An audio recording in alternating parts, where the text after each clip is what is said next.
Alors, en toute objectivité, ce n'est pas la pression visible. C'est la pression presque invisible et insidieuse. Voilà. Exactement. Parce que tu n'es pas marié, automatiquement, tu pourrais être la raison de la chute de certaines personnes. Oui. Si où est-ce que tu sais que dans certains environnements religieux, être une belle femme est un danger? Parce que, absolument, tu pourrais être qualifié de sirène des eaux. Tu pourrais être venu faire tomber le pasteur.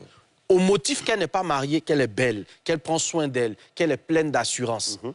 Je connais des environnements religieux dans lesquels on ne responsabilise que ceux qui sont mariés. Et tu m'as parlé de personnes qui ont une vie sale. Oui.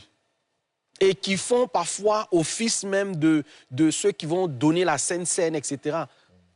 Ce n'est pas parce qu'une personne est mariée qu'elle a forcément un cœur pur. Exactement. Une personne peut ne pas être mariée et peut être dans de meilleures dispositions spirituelles qu'une personne qui est mariée. Tu vois ce que je veux dire? Donc, certains messages, certaines prédications, certaines prêches vont donner l'impression, finalement, à ceux qui ne sont pas mariés, que, bon, à la limite, on a un problème.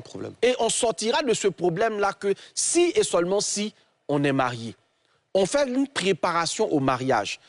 Mais je suis choqué de savoir que dans cette préparation au mariage, on jette beaucoup de jeunes femmes et de jeunes hommes à l'abattoir. Moi, j'ai vu de mes yeux, j'ai assisté à cela, des hommes qui savent pertinemment qu'ils sont impuissants. Ils sont restés donc dans le célibat, ils ont eu une sale vie, ils ont eu des maladies vénériennes, maltraités, et sous l'habitat, ou si tu veux, l'abri de la religion, ils attendaient maintenant d'avoir une fiancée, puisque dans la période de fiançailles, il est dit qu'on ne doit pas connaître sexuellement la personne. C'est une garantie pour lui de se retrouver en couple plus tard avec une femme, alors qu'il sait que sexuellement, il est dysfonctionnel.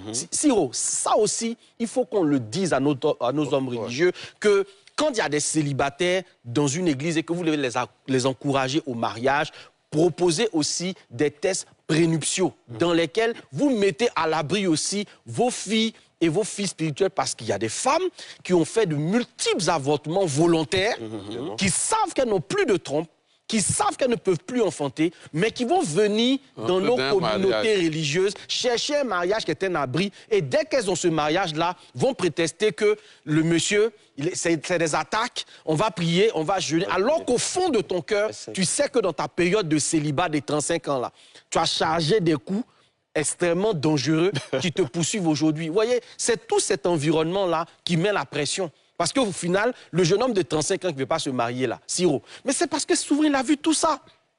Il a vu ces gars se marier et lui parler de ce que le mariage est. Il a entendu des témoignages qui font qu'aujourd'hui, il regarde tout ça de bien loin. Donc, souvent, si quelqu'un dit à 35 ans, je ne suis pas encore prêt, c'est peut-être aussi par expérience de ce qu'il a entendu et de ce qu'il a vu. Waouh!